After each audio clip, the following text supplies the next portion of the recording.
शहर नहीं आना चाहते। ठीक है, उनके हाथ में फोन दो। ओके सर, सीएम सर आपसे बात करना चाहते हैं। नमस्ते सर। क्या अब तुम सिटी में नहीं आओगे? सॉरी सर, जब भी किसान सिटी में आता है तो उस पर लाठीचार्ज करके, गोलीबारी करके उसका अपमान किया जाता है। मतलब तो तुम्हारे हिसाब से सरकार को तुम्हारे पास जाना चाहिए। समस्या जब हमारी थी तब हम लोग आपके पास आए थे। अब समस्या आपकी है तो अब आपको हमारे पास आना चाहिए। सर सिर्फ आप अकेले ही नहीं, आपके कैबिनेट मिनिस्टर्स, सभी को आना होगा।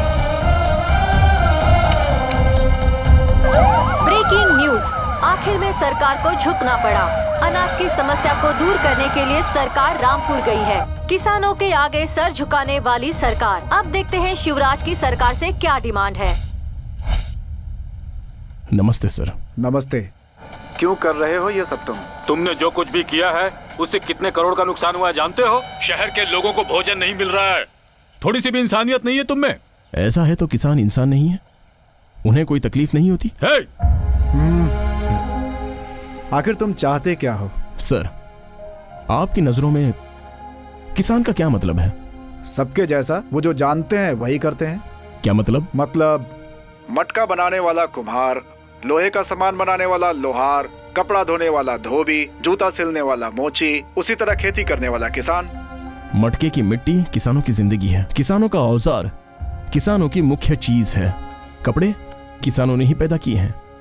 मतलब इन सब में मुख्य तो किसान ही हुआ ना? हाँ समझ गए। अब डिमांड बताओ। मौसम के अनुसार किसान खेती करता है, इसलिए बीच में रहने वाले रेट नहीं फिक्स करेंगे। क्या फर्क पड़ता है, रेट ही चाहिए ना। ऐसा है तो हमारे पहनने के कपड़े, घूमने वाली कार, हमारी घड़ियां, इन सब के भी तो रेट फिक्स करो ना। चलो जाने दो, आपकी पगार भी तो आप मीटिंग करके डिसाइड करते हो ना। आपको जो जनता चुनती है उनसे क्यों नहीं पूछते? आज के बाद अनाज का जो भाव तय करेगा वो होगा किसान। पैदावार ज्यादा हुई तो कीमत कौन तय करेगा? अभी से हर जिले में अलग अलग खेती होगी।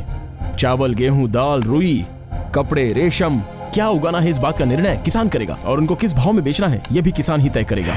इसलिए पानी की सारी व्यवस्था कृषि मंत्री को ही अरेंज करनी है। नहर का पानी साफ करना और उसे खेतों तक पहुंचाना और सारे गांवों में उसकी व्यवस्था करना पीडब्ल्यूडी मिनिस्टर का काम होना चाहिए। वो सब हम लोग क्यों करें जी? एमएलए है ना वो करने के लिए। देखिए, जिला पंचायत, गांव की पंचायत, तालुका पंचायत में पानी नहीं मिलता है, सबको पानी देना होगा। स्वच्छ भारत का मतलब टॉयलेट बांध कर क्लीन करके झाड़ू मारना नहीं होता। साथ में ये भी करना होगा जैसे कि खेत की फसल जिला मार्केट तक पहुंचाने की जिम्मेदारी सरकारी सचिव जी आपकी है। ऐसा है तो आरएमसी एपीएमसी को टूरिस्ट प्लेस बना दे क्या?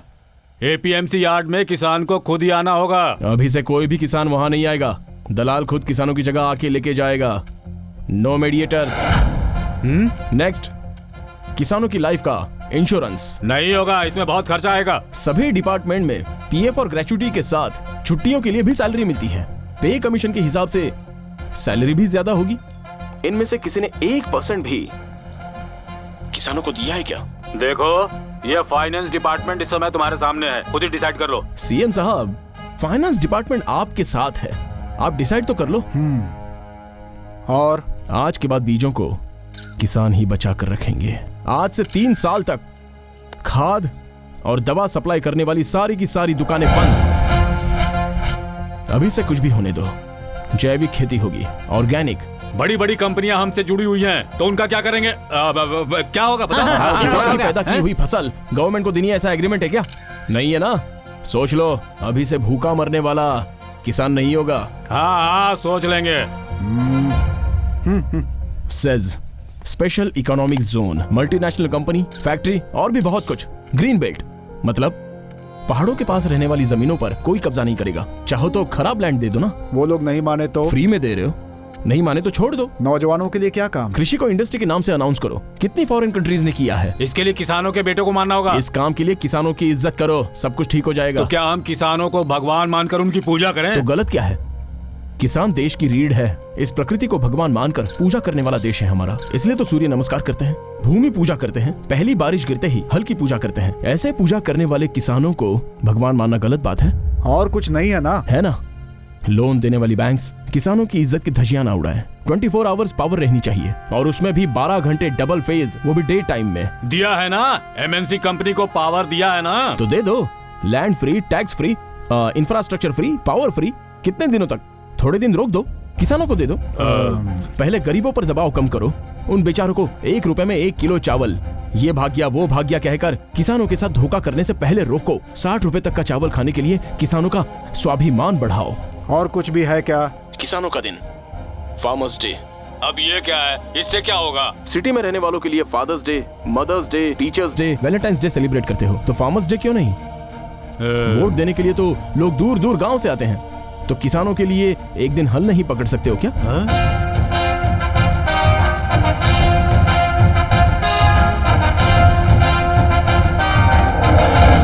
किसानों का भी एक दिन होना चाहिए। यही है हमारी समस्या। बोलिए, कब इन सबको सॉल्व करेंगे? हम इसे कैबिनेट में रखेंगे, उस पर चर्चा करने के बाद ही बताएंगे। कितने दिन चाहिए आपको? सेशन बुलाई जाएगी, फिर दोनों हाउस में बातचीत होने के बाद ही। कितने दिन चाहिए? तकरीबन 2 महीने। तब तक आप लोग भूखे ही रहेंगे। ये तो तुम ब्लैकमेल कर रहे हो। देखो, बिल पास होने के बाद ही होगा। You're right। जब इलेक्शन नजदीक होते हैं तो जो भी समस्या होती है उसे आधे घंटे में पास कर देते हो। लेट नाइट भी सेशन चलाते हो। किसानों के लिए किसानों के बीच में ही रहकर फैसला होना चाहिए। क्या बात कही है, बिल्कुल सही कह रहे हैं।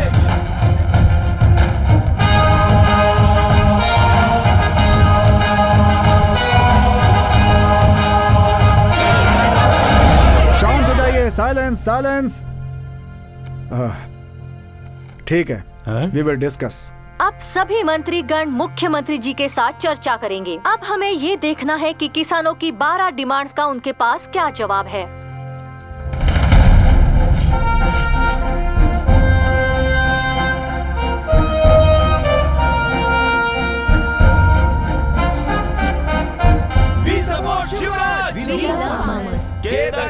किसान लोग किंग।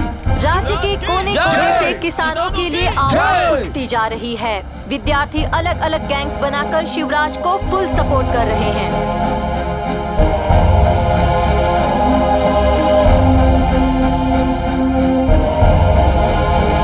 Silence, silence. सर। इनके डिमांड्स की एक फाइल बना कर दे। Okay sir.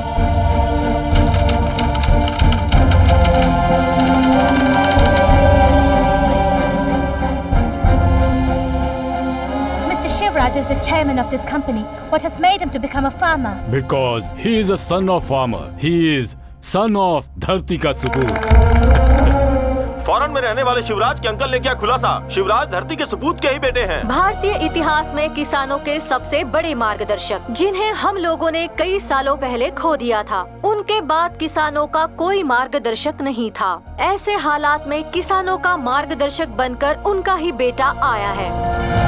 समझ नहीं आ रहा है। हाँ, इसने ऐसा बोला है। हेलो, पक्की इन्फॉर्मेशन है ना? सर, शिवराज धरती के सपूत के बेटे हैं सर,